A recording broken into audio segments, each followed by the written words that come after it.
नमस्कार।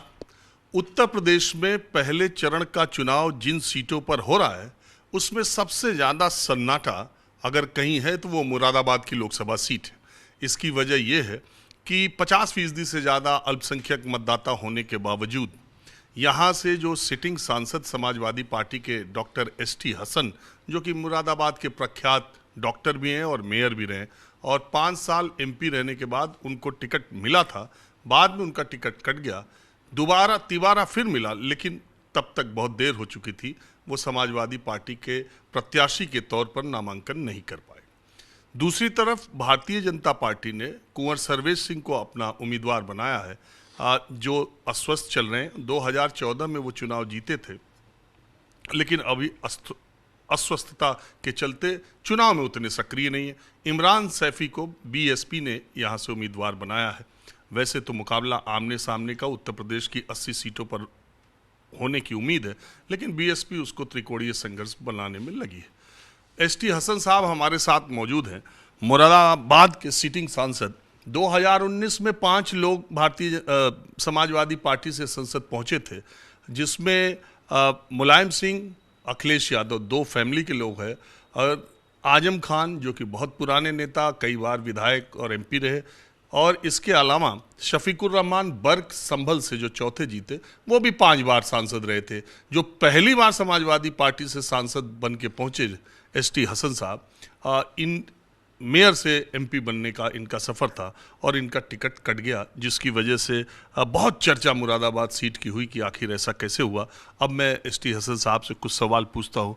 हसन साहब, वैसे तो आमतौर पर सिटिंग जो बीजेपी है उसमें ये टेंडेंसी है कि सिटिंग का काट दे, आपके टिकट कटने की वजह और क्या पूरा किस्सा हुआ, लोग जानना चाहते हैं। देखिए, अखिलेश यादव जी ने मुझे टिकट दिया था, एबी फॉर्म भी दिए थे, मैंने यहाँ पर नॉमिनेशन भी कर दिया था। नॉमिनेशन के अगले दिन मुझे पता चला कि एक और मोहतरमा को एबी फॉर्म दे दिए गए और मेरा निरस्तीकरण का लेटर लेके आ रही हैं। उन्होंने भी अपना नॉमिनेशन करा दिया। अखिलेश यादव जी से मेरी बात हुई, उन्होंने मुझसे एक दिन पहले कहा कि आप चिंता मत करो, चुनाव आप ही लड़ेंगे। मैं इनका भी निरस्तीकरण का लेटर भेज रहा हूँ और वो आप जमा कर दिए और आप अपना एबी फॉर्म फिर भरतिए।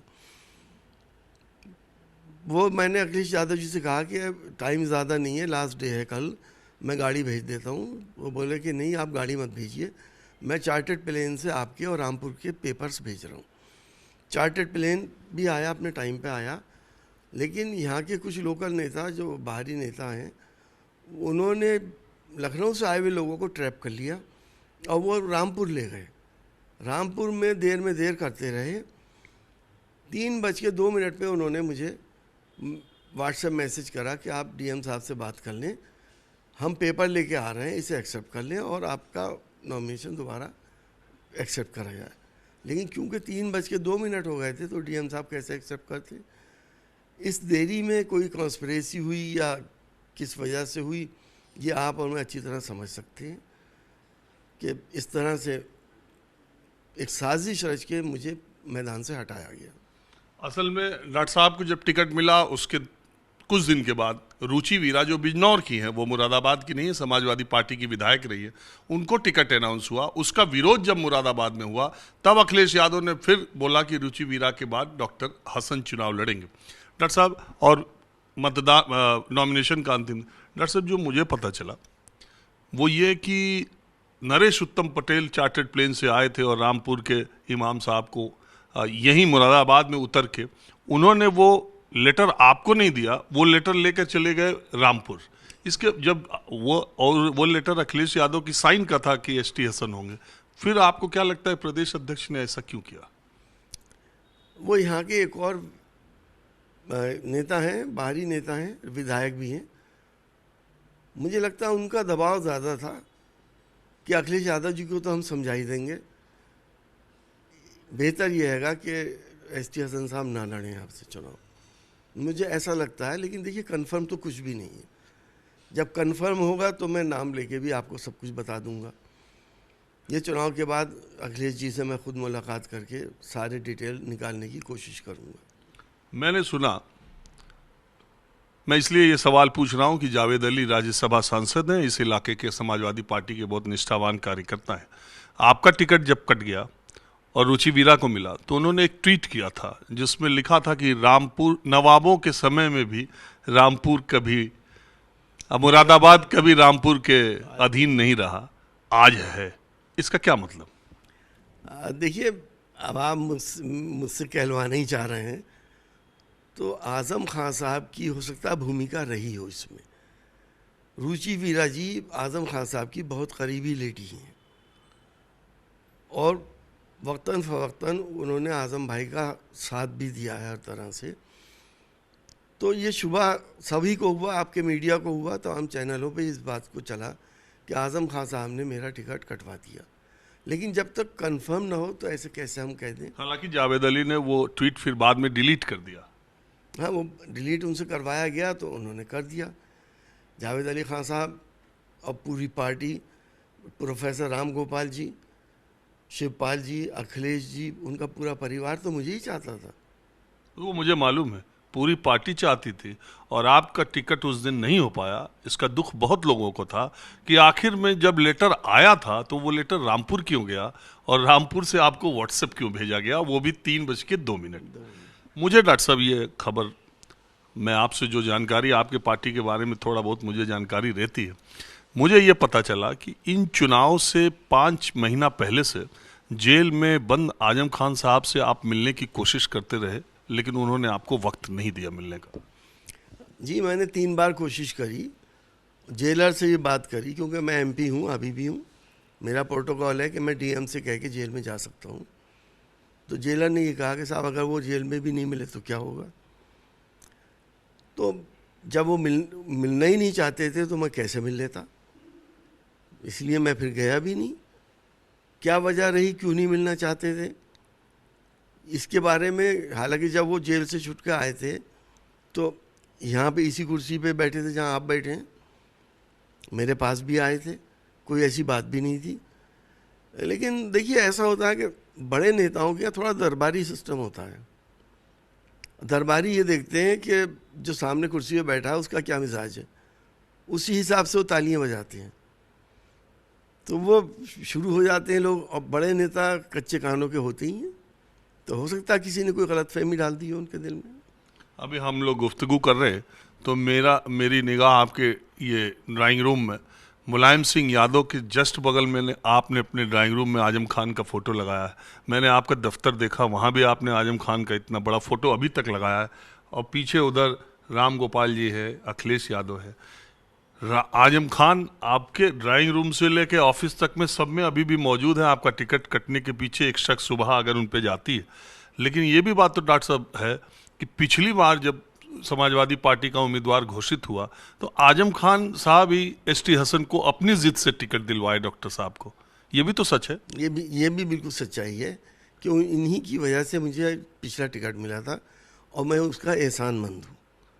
मैं ऐसा नहीं हूँ कि किसी का एहसान फरामोशी करूँ, जो हकीकतें हैं वो यही हैं।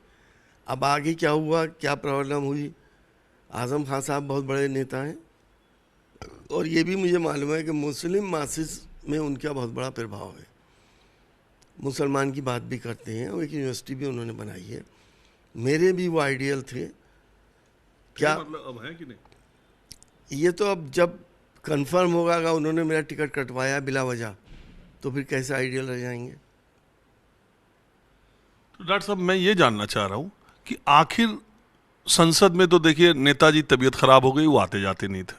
आजम खान साहब सांसद बनने के कुछ ही दिन बाद जेल के चक्कर लगने लगे। अखिलेश यादव ने इस्तीफा दे दिया। सांसद शफीकुर रहमान बर्क साहब 94 साल के, एक सक्रिय सांसद के तौर पर आप ही बचे थे। आखिर ऐसा क्या हो गया आजम खान को जिससे, मतलब ऐसा आपकी तरफ से क्या हो गया या आजम साहब को नाराजगी होने की वजह आपने उनको एमपी होने के बाद दरकिनार कर दिया, दूरी बना ली, या उनके जेल में जाने के बाद आपको लगा कि अब आजम खान का वक्त हो गया है, मुझे अपना रास्ता अलग तैयार करना चाहिए? नहीं, ऐसा नहीं है। देखिए, आजम खान साहब का मैंने हमेशा साथ दिया। जितने आंदोलन हुए उसमें मैं सक्रिय रहा। गांधी समाधि के ऊपर भी प्रोटेस्ट हुआ था, वहाँ भी मैं गया। रामपुर दोराहे से मुझे अरेस्ट भी करा गया और नेताओं के साथ धर्मेंद्र यादव जी को भी अरेस्ट किया गया था। आज़म खान साहब की हमेशा बात करी। ओम बिरला जी से कम 10 बार मैंने इस बात को कहा कि आप गार्जियन हैं सारे एमपीज़ के, आप बात करिए गृह मंत्री जी से, आप बात करिए प्राइम मिनिस्टर से कि ऐसी कोई प्रॉब्लम नहीं है जिस तरह से उनको फंसाया गया है। ओम बिरला जी ने आखिर में मुझसे एक बात कही, उन्होंने कहा कि देखिए मैं जानता हूँ आज़म साहब अच्छे इंसान हैं, लेकिन वो ना झुकना जानते ना टूटना जानते। मैं कोशिश कर रहा हूँ और जब गृह मंत्री जी मेरे चैम्बर में आए तो आप भी आ जाना, आपके सामने बात करूँगा। उन्होंने भी कोशिशें करी होंगी, लेकिन क्या वजह रही, मेरी कोशिशों में कोई कमी नहीं रही। मैंने पार्लियामेंट में आज़म खान साहब के लिए बात रखी, आज़म खान साहब की यूनिवर्सिटी के लिए मैंने पूरा वक्तव्य दिया, पार्लियामेंट में दिया। ये तो मेरी स्पीचेस जो पार्लियामेंट की हैं, ये तो अब से 100 साल बाद भी कोई देखेगा तो मिल जाएंगी। तो हो सकता है मैं उनकी एक्सपेक्टेशंस के मुताबिक खरा ना उतरा हूँ, मुझसे ज़्यादा बेहतर रुचि वीरा जी रही हूँ, ये भी हो सकता है। अच्छा, एक बात बताइए, मैंने सुना कि यहाँ का टिकट और रामपुर का टिकट अनाउंस करने से 2-3 दिन पहले अखिलेश यादव जेल में गए, आजम खान साहब से मिले। मुझे जो जानकारी, अगर मैं गलत जानता हूँ, उन्होंने शायद आजम खान साहब से पूछा कि मुरादाबाद और रामपुर में आपकी पसंद क्या है। उन्होंने मुरादाबाद पर कोई इच्छा प्रकट नहीं की, उन्होंने कहा आपको जहाँ से जिसको देना है दे दीजिए, रामपुर आप खुद लड़ जाइए। और जैसे ही आपका अनाउंसमेंट हुआ उन्होंने नाराज़गी जाहिर कर दी। देखिए, मुझे अंदर की बात तो नहीं मालूम। हाँ, ये मुझे बताया था अखिलेश जी ने कि वो चाहते हैं कि मैं रामपुर से लड़ूं। अखिलेश जी ने मुझसे कहा कि आप लड़ लीजिए रामपुर से। मैंने कहा साहब, आप जब नहीं लड़ पा रहा हो वहाँ से तो मैं कैसे लड़ लूँगा। आज़म खान साहब जिसको कह रहे हैं उसको लड़ा दिए। तो आज़म खान साहब की नाराज़गी में रामपुर में नहीं मुझे अच्छा लगता। मैंने उनको हमेशा बड़ा माना है और बड़ा मानता भी रहूँगा। तो ये हकीकत है। बाकी अंदर मुरादाबाद के लिए क्या बात हुई ये अखिलेश जी ने मुझे बताया नहीं। लेकिन हाँ, मेरे टिकट अनाउंसमेंट के बाद ये सब कुछ प्रकरण आगे बढ़ा। और अभी भी ये ज़रूरी नहीं है कि आज़म खान साहब ही इसके पीछे हों, कंफर्म तो होने दीजिए। मैंने ये तो डॉक्टर साहब, जो बात ये है, मुझे जो जानकारी है कि जब रुचि वीरा जी को आजम खान की करीबी को टिकट यहाँ से दिया गया और आपका काटा गया, तो पार्टी ने या अखिलेश यादव ने ये तय किया कि रामपुर में इमाम साहब लड़ेंगे, पार्लियामेंट्री स्ट्रीट के नदवी साहब। उनको भी उसी चार्टर्ड प्लेन से भेजा गया प्रदेश अध्यक्ष के साथ, इस ताकीद के साथ कि अगर आजम खान के किसी करीबी ने फॉर्म भर दिया तो अब आपको वो लेटर तुरंत का तुरंत चला जाए और आप यहाँ से, लेकिन अगर आजम खान का कोई करीबी नहीं भरता है तो लेटर रख लिया जाए। आजम खान के करीबियों ने गेम ये किया कि पहले उनका होने दिया, 2:45 बजे आबिद रजा वो पहुंच गए और उन्होंने कहा सपा की तरफ से हम पर्चा दाखिल करते हैं, उनका भी पर्चा हो गया। ये इस सच्चाई में क्या, इस कहानी में सच्चाई क्या है? अब देखिए, सुनने में तो ये भी आया है कि ये भी एक थ्योरी है, लेकिन सच्चाई क्या है ये किसी को नहीं मालूम। ये तो अखिलेश जी ही बता सकते हैं कि सच्चाई आखिर थी क्या। आप क्या मानते हैं, ये खेल आजम खान ने किया या अखिलेश यादव ने? देखिए, ये जैसा कि आप लोगों के मीडिया के माध्यम से, प्रिंट मीडिया के माध्यम से जो पता चल रहा है, ये जो कुछ भी हुआ है ये आज़म खान साहब की वजह से हुआ है, लेकिन कंफर्म कुछ भी नहीं है। तो अब आप क्या करेंगे? मैं समाजवादी का कार्यकर्ता हूँ, रहूँगा, समाजवादी के लिए लड़ता रहूँगा। मैंने तमाम ज़िंदगी सांप्रदायिक शक्तियों से लड़ता रहा हूँ, उनसे लड़ता रहूँगा। देश टिकट आपका नहीं हो पाया, इसका कोई अफसोस अखिलेश यादव ने आपसे किया? हाँ, उनको भी इस बात का अफसोस है, वो तो खुद चाहते थे। उन्होंने तो मुझसे खुद कहा कि मुझे अफसोस है, मैं तो चाहता हूँ कि आप चुनाव लड़ें। अब लेकिन एक टिकट एक प्लेटफार्म है, एमपी एक प्लेटफार्म है। मैं तो आप लोगों के माध्यम से सब बातें कहता भी हूँ और इन लोगों से लड़ भी रहा हूँ। जो लोग संविधान को जिन लोगों ने ख़तरे में डाल दिया, जिन लोगों ने भारत के लोकतंत्र को ख़तरे में डाल दिया, जिन लोगों ने कॉरपोरेट हाउसेस को देश बेच दिया, उनसे तो मेरी लड़ाई चलती रहेगी, मैं एमपी हूँ या ना हूँ। डॉक्टर साहब 4 दिन चुनाव बचे हैं, मतदान यहाँ होना है, आपके कदम अभी हॉस्पिटल से बाहर नहीं जा रहे, घर से बाहर नहीं, ना आप कोई प्रचार कर रहे, ना कोई रैली में जा रहे, घर में बैठे हुए, तो आप प्रचार समाजवादी पार्टी का करेंगे, निकलेंगे, या फिर आपके नहीं निकलने से, आप 5 साल रहे, आपका टिकट हुआ, आपके लोग यहाँ पर हैं, तो फिर वो वोटिंग या उसका फ़ायदा किसको मिलेगा, या आपकी सक्रियता रहेगी, या आप इसी तरह से अपने को? देखिए, एसटी हसन तो एक बहुत छोटा सा इंसान है, जिसका इंडिकेशन मेरे टिकट से तमाम क्षेत्रवासियों को हो गया। मेरे एक अकेले बैठने से वोटिंग पे या परफॉर्मेंस पे क्या असर पड़ेगा? मैंने आज तक किसी से ये नहीं कहा कि समाजवादी पार्टी को वोट मत दो, मैंने किसी को प्रचार में जाने से नहीं रोका। मैं तो आज भी ये बात कह रहा हूँ, आपके माध्यम से भी कह रहा हूँ कि सांप्रदायिक शक्तियों को हराना है, सांप्रदायिक शक्तियों से लड़ना है, देश की माइनॉरिटीज़ को बचाना है। मैं तो आज भी ये कह रहा हूँ। चलिए, आप यहाँ नहीं करेंगे, रामपुर में वो इमाम साहब के लिए जाएंगे? हाँ, अगर वो बुलाएंगे तो मैं ज़रूर जाऊँगा, अखिलेश जी का आदेश होगा तो जाऊँगा। यहाँ नहीं करेंगे? अखिलेश जी आ रहे थे तो मैं तो मंच पे जा तो रहा था उनके साथ, तो बारिश हो गई, बारिश ने सब मामला बिगाड़ दिया। मैं मंच पे पहुंच जाऊंगा, जाहिर है संदेश तो सबको चले ही जाएगा कि डॉक्टर साहब साथ हैं। अच्छा डॉक्टर साहब, आपको क्या लग रहा है, पिछली बार यहाँ मुरादाबाद में आप जीते, रामपुर में आजम खान साहब जीते, संभल में बर्ग साहब जीते, बिजनौर जीते, नगीना जीते गठबंधन ने, ये सारी 5-7 सीटें अगल बगल की, सहारनपुर की सब सीटें आप लोगों ने जीत ली थी, 6-7, 15 सीटें जो मिली गठबंधन को, उसमें आधी इसी बेल्ट की है। आपको क्या लगता है इस बार नतीजे कैसे होंगे?